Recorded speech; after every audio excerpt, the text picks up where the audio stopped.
Hello everyone, আসসালামু আলাইকুম। Lutfa village cooking এর আজকের পর্বে থাকছে শীতকালীন সবজি সিম, আলু এবং টমেটো দিয়ে অসম্ভব মজার একটা রান্নার রেসিপি। তো বন্ধুরা, কারা কারা আমার মতো এই শীতকালে বেশি করে ধনেপাতা দিয়ে এরকম সিম রান্না করতে খুবই পছন্দ করে, তাদের জন্য আজকের রেসিপিটা একদমই পারফেক্ট। তো বন্ধুরা, চলো কিভাবে আমি সিমটা রান্না করি তা দেখে নাও। আর এটা খেতে কিন্তু দুর্দান্ত হয়। তো বন্ধুরা, প্লিজ তোমাদের কাছে ছোট্ট একটা রিকোয়েস্ট রইল, না টেনে সম্পূর্ণ ভিডিওটা দেখবে আর অবশ্যই ভিডিওতে একটা লাইক দিবে। আর আমার চ্যানেলে যদি নতুন বন্ধু হয়ে থাকো তাহলে চ্যানেলটাকে সাবস্ক্রাইব করবে এবং পাশে থাকা বেল আইকনটিও ক্লিক করে রাখবে। তো সিম রান্নার জন্য প্রথমে আমি মাছটাকে ম্যারিনেট করে নিব। তো এখানে আমি কিছু সিলভার মাছ এবং কিছু পাঙ্গাস মাছ নিয়েছি। চাইলে যে কোনো মাছ দিয়ে কিন্তু সিমটা রান্না করা যায়, তবে তেলযুক্ত মাছ দিয়ে রান্না করলে বেশি স্বাদ হয়।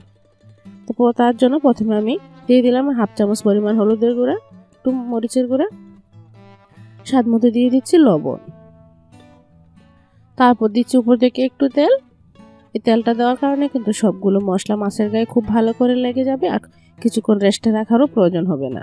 তো আমরা কিন্তু অনেক সময় মাছ ম্যারিনেট করে রেস্টে রাখি। তো এভাবে যদি অল্প একটু তেল দিয়ে যদি ম্যারিনেট করো তাহলে কিন্তু খুব সহজে মাছের গায়ে মশলাগুলো লেগে যায় আর কোনো রকম রেস্টে রাখারও প্রয়োজন হয় না। তো মাছগুলো ম্যারিনেট করা হয়ে গেছে। তারপর আমি চুলায় প্যান বসিয়ে তেল দিয়ে দিচ্ছি এখানে 1/3 কাপ পরিমাণ। তো আমি রান্নার ক্ষেত্রে সবসময় একবারে তেলটা ইউজ করি।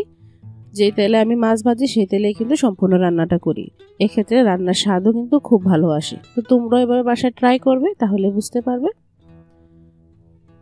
তো দেখো, মাছগুলো আমি উল্টে পাল্টে একটু লাল লাল করে ভেজে নিয়েছি। তো 2 স্টেপে আমি মাছ ভেজেছি। মাছ ভাজার রেসিপি, মাছ ভাজার ভিডিওটা সম্পূর্ণভাবে আমি দেখাইনি। তো মাছগুলো ভাজা হয়ে গেছে এবং তেল থেকে তুলেও নিলাম। তারপরে একে তেলে দিয়ে দিচ্ছি কিছুটা রসুন কুচি আর দিচ্ছি পেঁয়াজ কুচি। তো পেঁয়াজ আর রসুন, তারপর দিয়ে দিলাম একদম বেশি পরিমাণে কাঁচামরিচ কুচি। সিমে কিন্তু কাঁচামরিচের ফ্লেভারটা খুব ভালো লাগে, তাই কাঁচামরিচটা কিন্তু বেশি পরিমাণে দিতে হবে, তাহলে সিমের রান্নার সময় টেস্টটা খুব ভালো আসবে। আর কাঁচামরিচটা এভাবে তেলের মধ্যে দিবেন, তাহলে দেখবেন খুব সুন্দর একটা সেন্টও আসবে। তারপর আমি একটু ভালো করে নেড়ে চেড়ে একটু হালকা ব্রাউন কালার চলে আসা পর্যন্ত ভেজে নিব। তো বন্ধুরা দেখো, পেঁয়াজগুলো কিন্তু কিছুটা নরমও হয়ে গেছে আর হালকা কালারও চলে এসেছে।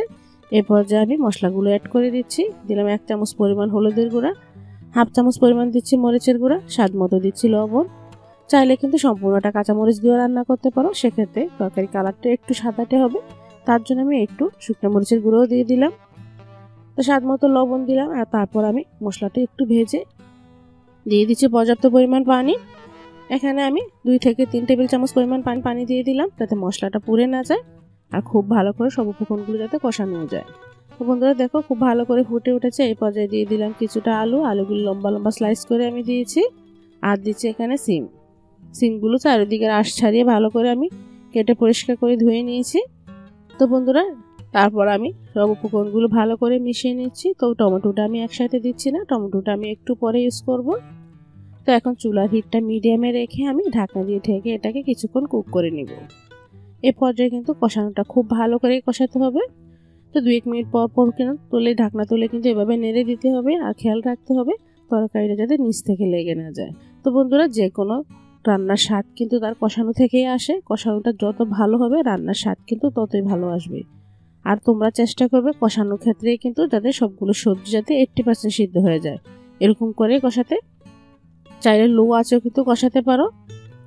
তো বন্ধুরা দেখো, 2 থেকে ঢাকনা তুলে এভাবে আমি নেড়ে দিচ্ছি। এগুলো দেখো প্রায় 70% মতো সিদ্ধ হয়ে গেছে। এই পর্যায়ে আমি দিয়ে দিচ্ছি টমেটো। তো টমেটোগুলো যদি প্রথমে অ্যাড করা হয়, অনেক সময় কিন্তু আলু বা সিমের বিচিগুলো অনেক সময় শক্ত থেকে যায়, যেহেতু টমেটোগুলো অনেক সময় টক হয়।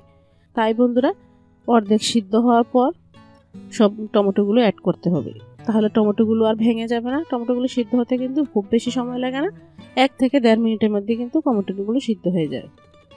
তো দেখতে পাচ্ছ টমেটোগুলো কিন্তু খুব ভালো করে সিদ্ধ হয়ে গেছে। এখন আর আমি নাড়াচাড়া করব না। তাই এখানে আমি অ্যাড করে দিচ্ছি কুসুম গরম পানি। রান্নায় অবশ্যই বন্ধুরা একটু কুসুম গরম পানি অ্যাড করবে, তাহলে দেখবা রান্নার স্বাদ খুব ভালো আসবে। তো ছোট ছোট টিপসগুলো নতুন নতুন রাঁধুনিরাও কিন্তু ফলো করবে, তাহলে তোমরাও দেখবা রান্না করবে এভাবে ছোট ছোট টিপস ফলো করে, তাহলে তোমাদের রান্নার স্বাদও কিন্তু খুব ভালো আসবে। তো পর্যাপ্ত পরিমাণ আমি পানি দিয়ে ঝোল তৈরি করে নিলাম। এখন আমি ঢাকা দিয়ে বলক তুলিয়ে নিব। তো ঝোলটা নিজেদের মতো করে দিতে হবে, যে যেরকম গ্রেভি পছন্দ করে সেরকম করেই কিন্তু ঝোলটা দিতে হবে। তারপর আমি ফুটে এলে দিয়ে দিচ্ছি কিছুটা ধনেপাতা কুচি। ধনেপাতা দিয়ে একটু নেড়ে চেড়ে মিশিয়ে নিচ্ছি, এতে করে ধনেপাতা ফ্লেভারটা খুবই স্ট্রংভাবে পাওয়া যাবে। তারপর আমি ভেজে রাখা মাছগুলো দিয়ে দিচ্ছি। তো বন্ধুরা, সেম প্রসেসে তোমরা কিন্তু যে কোনো মাছ দিয়ে রান্নাটা করে নিতে পারো। তো দেখো, মাছ দিয়ে ঢাকা দিয়ে কিন্তু আমি 2 মিনিটের মতো রাখলাম। তারপর ঢাকাটা তুলে এখন আমি এই পর্যায়ে লবণটা চেক করে নেব।